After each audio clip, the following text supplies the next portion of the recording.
Bersama saya, Aditya Anantatur, salam Pramis! Drama kepulangan Pram dari Pulau Buru.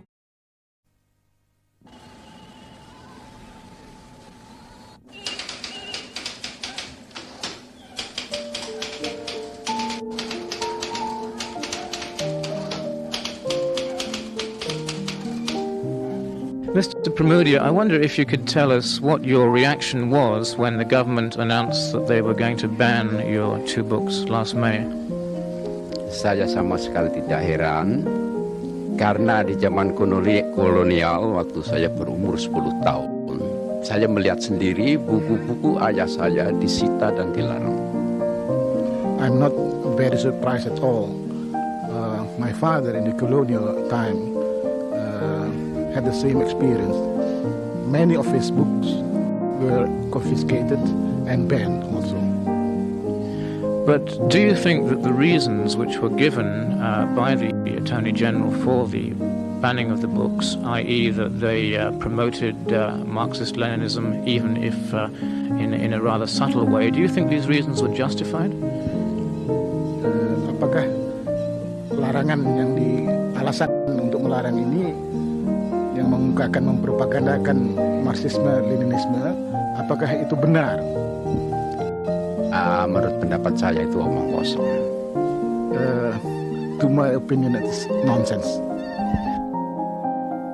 You wrote two books, I think. One of them was when you were kept under arrest for 14 years on Buru Island.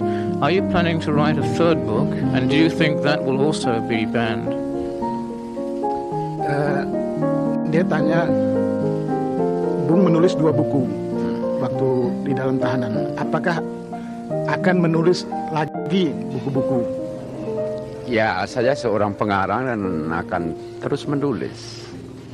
I'm a writer, and I will going on with my writings. Pulau Buru bukanlah babak terakhir dalam riwayat hidup Pramudia Anantatur dalam berkarya. Pram baru memasuki babak tengah yang dimana saat di Pulau Buru, Pram digembleng habis oleh semesta untuk dikuatkan lagi pemikirannya, dikuatkan lagi hatinya untuk menjadi seorang penulis.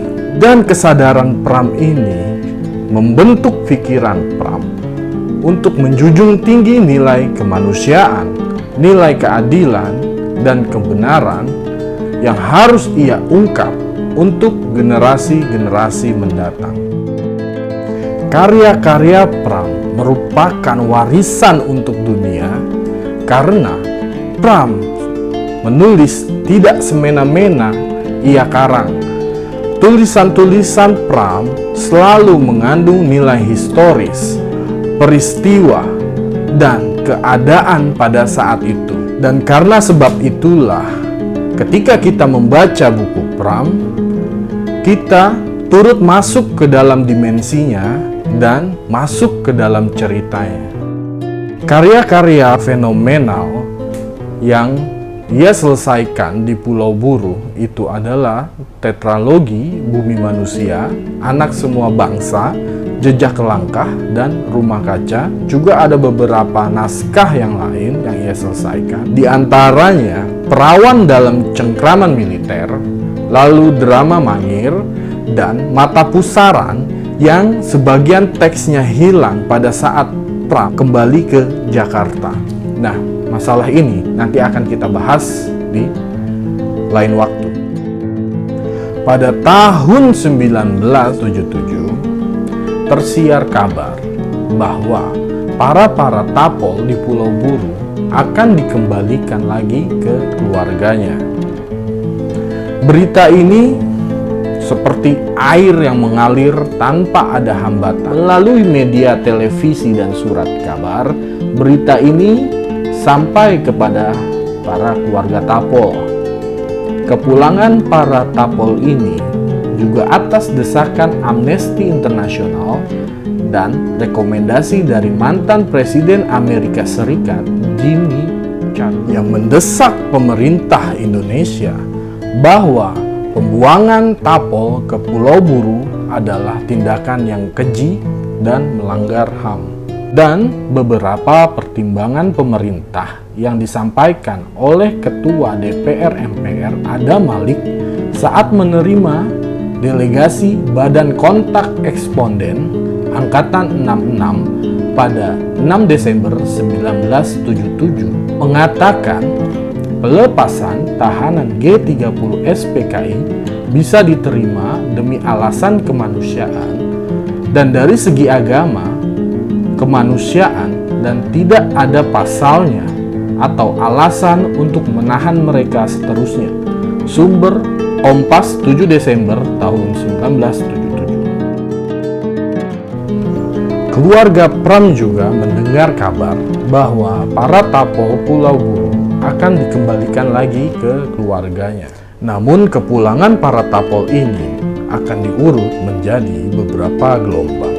Pada saat Desember tahun 1977, keluarga Pram, diantaranya Maimunah Tamrin, istrinya Pram, dan beserta anak-anaknya, sangat antusias sekali mendengar kabar bahwa Pram akan dipulangkan lagi dari perasingan Pulau Buru.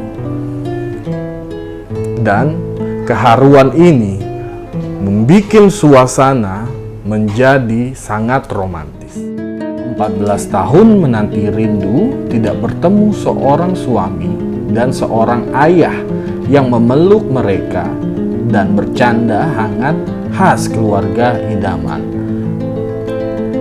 Kala Pram meninggalkan keluarga, putrinya Astuti Anantatur masih berusia hampir 10 tahun dan putra terakhirnya Yudhistira Anantatur masih berusia beberapa bulan saja. Belum tersimpan di memorinya ingatan tentang Pram atau sosok Pram itu seperti apa. Kemudian pada bulan November 1979, keluarganya Pram kembali mendapatkan kabar dari Romo Sindunata yang pada saat itu ia masih menjadi reporter di koran Kompas bahwa Pramudia Anantatur adalah salah satu nama dari para tapol yang akan dipulangkan pada gelombang bulan November 1979 dan membuat suasana pada saat itu sangat haru sekali. Anak-anaknya sangat antusias mendengar kabar tersebut dan tidak sabar ingin segera bertemu kembali dengan Pram. Terlihat genangan air mata dari setiap keluarga yang menahan haru atas berita tersebut dan berpelukan satu sama lain. Akhirnya Papa pulang. Berita yang diterima oleh Nyonya Maimunah Tamrin pada kala itu mengabarkan rombongan para tapol akan berangkat dari Pulau Buru pada tanggal 13 November 1979 dan diperkirakan sampai ke Jakarta pada tanggal 18 November 1979, berarti perjalanan itu ditempuh mereka selama 5 hari. Berita ini memecahkan suasana haru di kediaman Pramudia Anantatur, yang mana mereka terlebih lagi gak sabar untuk menjemput kerinduan seorang ayah dan suami dari Pulau Buru. Istri dan anak-anaknya sujud kepada yang memberi hidup atas doa yang selama ini mereka panjatkan, akhirnya dikabulkan. Berita-berita tentang mengenai pengosongan Pulau Buru berturut-turut disiarkan berbagai media massa. Singkatnya, Pulau Inrehab itu akan ditinggalkan para tapol yang segera dibebaskan dan dimanfaatkan untuk menampung transmigran. Bahkan, kapal yang mengangkut transmigran ke Pulau Buru dan membawa pulang para tapol kembali ke Jakarta sudah diketahui halayak umum, yaitu KRI Tanjung Pandan bekas kapal Gunung Jati Sebanyak 1.874 tapol penghuni Pulau Buru gelombang terakhir akan diangkat ke Jakarta untuk dibebaskan. Tanggal 18 November 1979, Nyonya Maimunah Tamrin kembali mendapatkan kabar bahwa kapal Tanjung Pandan sudah sampai di Selat Jawa, tepatnya dekat Surabaya, dan akan sampai ke Jakarta 2 hari kemudian. Lalu Nyonya Maimunah Tamrin juga mencari berita-berita lagi ke sana kemari. Sementara itu, putra dan putrinya ditugaskan untuk berbenah di rumah guna penyambutan kedatangan Pram yang akan pulang ke rumah. Bunga-bunga dengan ucapan "Selamat datang ayahku" dihias secantik mungkin di meja ruang tamu. Semalam suntuk seluruh keluarga menyiapkan perihal ini dan memasak nasi tumpeng sebagai tanda syukur atas kepulangannya Pram. Mereka pun tidak bisa memejamkan matanya. Terbayang terus bagaimana nanti momen yang selalu mereka nantikan itu, menjemput, bertatap muka, dan berkumpul bersama suami dan ayah tercinta. 20 November 1979, hari yang dinantikan oleh keluarga Pram. Momen di mana mereka nanti akan meledakkan rindu mereka yang selama ini tertahan selama 14 tahun. Akhirnya datang juga. Nyonya Maimunah Tamrin juga berias sangat lama sejak subuh. Ia terbangun dan tertegun di depan cermin, berias untuk menyambut suami tercinta.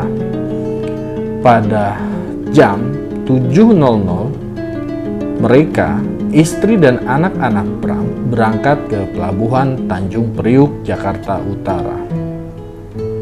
Sampai di sana, seperti keluarga tapol lainnya, mereka berusaha menanyakan keberadaan Pram di sana.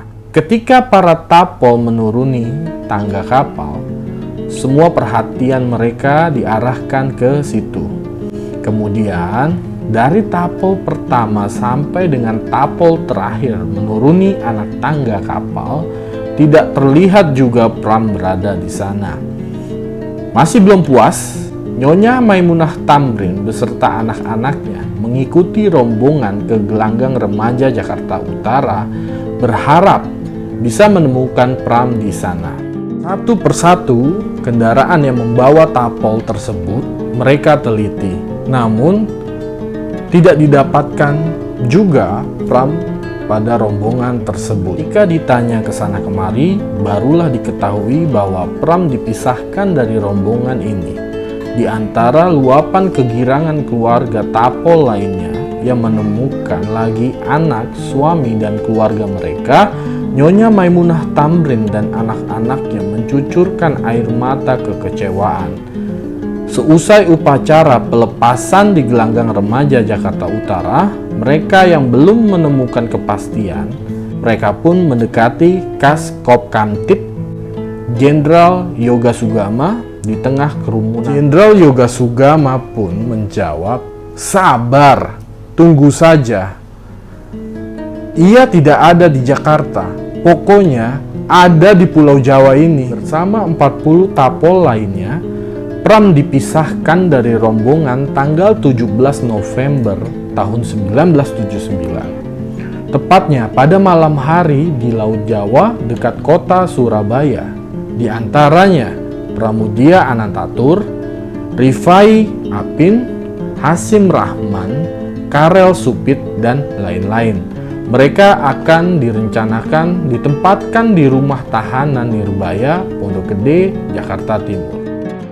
Nyonya Maimunah Tamrin pun menjawab, "Andai kata aku tahu keadaannya seperti ini, aku pun tidak merasakan betapa sakitnya kekecewaan." Lalu, pada saat mereka ingin meninggalkan Gelanggang Remaja Jakarta Utara,